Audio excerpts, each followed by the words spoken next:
अय तुषार, तुझ्या गाडीत चावी दे ना, मला पप्पाला जरा गावाला जायचं होतं. दर जा. अय बोय, अरे चावी दे, मग तुझी गाडी दे. अरे मग तसं म्हण ना डायरेक्ट, पण एक लक्षात ठेवा दिप्या, गाडी जातोय घेऊन तशीच आणून द्यायची माग, नाही तर काही झालं ना माहित का कोणी वाईट नाही, एवढं लक्षात ठेव. अरे हवाई साईडला तुझ्या गाडीला काय नाही होत. अरे दिप्या येडाय कर, तू किती वेळ झाला गाडी घेऊन गेला आणि हाताला काय केलं? अरे बाबा, तुझ्या गाडीचा थोडा ऍक्सिडेंट झाला रे. ठीक आहे ना, आरसाच तुटला ना. आरसा नाही फुटला, पुरी गाडी फुटली, फक्त आरसाच वाचलाय. काय सांगतो? बर ते ठीक आहे सगळं, पण काका कुठे येतं? अरे पप्पांना पण थोडं लागलंय, हॉस्पिटल मध्ये ऍडमिट केलंय. डॉक्टर बोलले की ऑपरेशन करावं लागेल. अरे आता ऑपरेशनला लय खर्च येईन ना.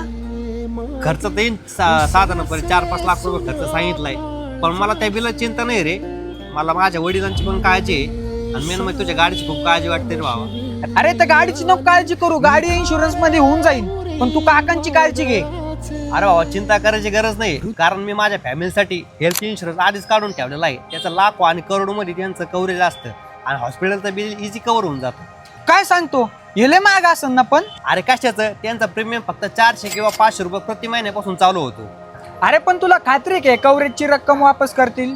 अरे हो बाबा, आपल्याला ते एक ना खास हेल्थ मॅनेजर देतात. आपण त्यांना कॉन्टॅक्ट केला ना, ते एका झटक्यात सगळी माहिती आपल्याला पाठवून देतात. अरे दीपे, मी पण घेऊ का हा प्लॅन? मला बी इमर्जन्सी हॉस्पिटल साठी काम येईल, पण याची माहिती कुठे भेटन?